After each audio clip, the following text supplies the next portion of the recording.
একদিকে ভারত পাকিস্তানের উত্তেজনা কম করার জন্য রাষ্ট্রসংঘের মহাসচিবের ফোন দুদেশের বিদেশমন্ত্রীকে, আর অপরদিকে দুদেশ রণংদেহী মূর্তিতে। এই পরিস্থিতিতে আজ বুধবার দুদেশের মধ্যে সেনা অফিসারদের হটলাইনে কথা হয়েছে সীমানা অতিক্রমণ বিষয়ে। ভারত শেষবারের মতো সতর্ক করে দিয়েছে। পাক মিডিয়ার প্রচার হয়ে গেল ভারতের 3টি রাফাল যুদ্ধবিমান পাকিস্তান এলাকায় টহল দিয়ে এসেছে।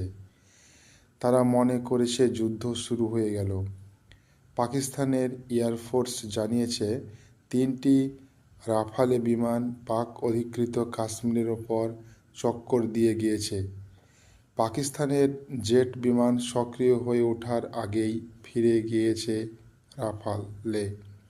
এ বিষয়ে ভারত কিছু জানায়নি, যদিও ভারতীয় মিডিয়ার বুধবার সারাদিন দেখানো হচ্ছে আগামী 24 ঘন্টার মধ্যেই পাকিস্তানের ওপর আক্রমণ শুরু হতে চলেছে।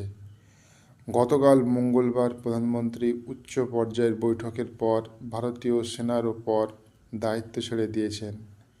তারা প্রয়োজন মতো ব্যবস্থা নেবে বলে টান উত্তেজনার রয়েছে দেশের মানুষ।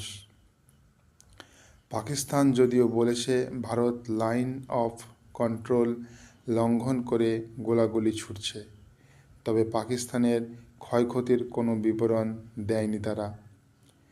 আর ভারত জানিয়েছে পাকিস্তান সীমান্ত অতিক্রম করার জবাব দেওয়া হয়েছে। পাকিস্তানের পক্ষ থেকে সীমানা অতিক্রম হয়েছে আজও।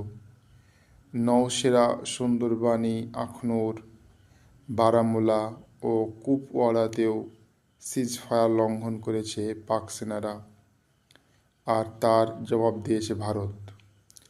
তাই মনে করা হচ্ছে যুদ্ধ জারি হয়েছে। বুধবার ব্রিটেন ও সৌদি আরব আরও একবার ভারত পাক উত্তেজনা কমানোর জন্য উভয় দেশটির কাছে আহ্বান জানিয়েছে, কিন্তু উত্তেজনা প্রতি ঘন্টায় ঘন্টায় চরমে উঠেছে। উল্লেখ্য, কাশ্মীরে পহেলগাঁওয়ে 28 জন পর্যটক হত্যার মর্মান্তিক ঘটনার পর দুদেশের মধ্যে উত্তেজনা বাড়তে থাকে।